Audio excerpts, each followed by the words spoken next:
The 10th Amendment of the Constitution lists the powers between the three branches of government: legislative, judicial, and executive. It reserves the majority of powers to the states and the people. The executive branch commands the armed forces and approves legislation at the federal level.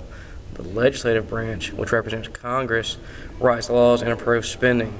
The judicial branch, which represents the courts, determines the constitutionality of laws.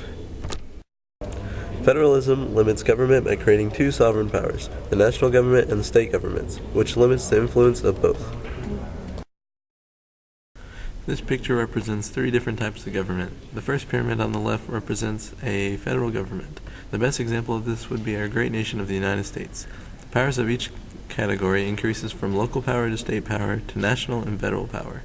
The second pyramid represents confederalism. Examples of confederalism would be Belgium and Switzerland. This type of government is seldom used or used for a very short period of time before it is replaced. The third graphic is a circle which represents a unitary government, where the government controls everything. This is the most common type of government around the world. Countries that use this are China, France, and Finland. North Korea is also an example of a unitary government. Concurrent powers are powers in nations with a federal system of government that are shared by both the federal government and each constituent political unit, such as a state or province. National government powers make treaties, establish and regulate postal system, regulate foreign and interstate commerce, and tax imports and exports. State government powers establish local government, regulate intrastate commerce, conduct elections, and provide for common good, protecting health, safety, and morals. Concurrent powers collect taxes, regulate banks, establish and administer a judiciary, and borrow money.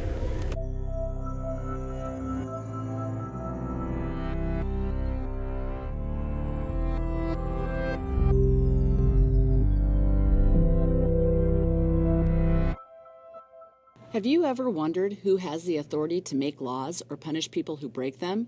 When we think of power in the United States, we usually think of the president, but he does not act alone. In fact, he is only one piece of the power puzzle, and for very good reason. When the American Revolution ended in 1783, the United States government was in a state of change. The Founding Fathers knew that they did not want to establish another country that was ruled by a king.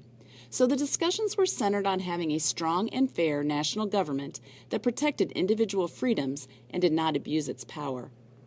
When the new Constitution was adopted in 1787, the structure of the infant government of the United States called for three separate branches, each with their own powers, and a system of checks and balances.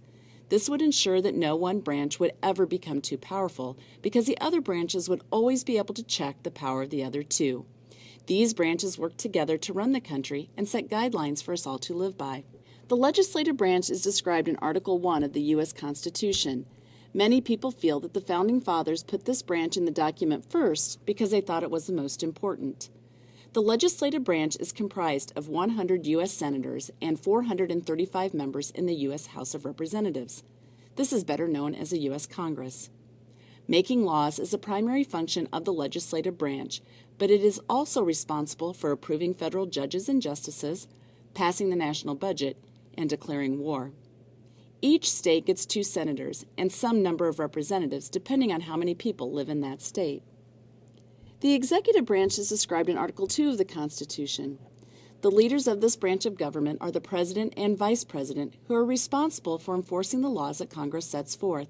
The President works closely with a group of advisors known as the Cabinet. These appointed helpers assist the President in making important decisions within their area of expertise, such as defense, the Treasury, and Homeland Security. The executive branch also appoints government officials, commands the armed forces, and meets with leaders of other nations. All that combined is a lot of work for a lot of people.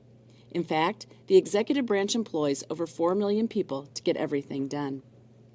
The third branch of the U.S. government is the judicial branch and is detailed in Article 3. This branch is comprised of all the courts in the land, from the federal district courts to the U.S. Supreme Court. These courts interpret our nation's laws and punish those who break them. The highest court, the Supreme Court, settles disputes among states, hears appeals from state and federal courts, and determines if federal laws are constitutional. There are 9 justices on the Supreme Court, and unlike any other job in our government, Supreme Court justices are appointed for life, or for as long as they want to stay. Our democracy depends on an informed citizenry, so it is our duty to know how it works and what authority each branch of government has over its citizens. Besides voting, chances are that sometime in your life you will be called upon to participate in your government, whether it is to serve on a jury, testify in court, or petition your congressperson to pass or defeat an idea for a law. By knowing the branches, who runs them, and how they work together, you can be involved, informed, and intelligent.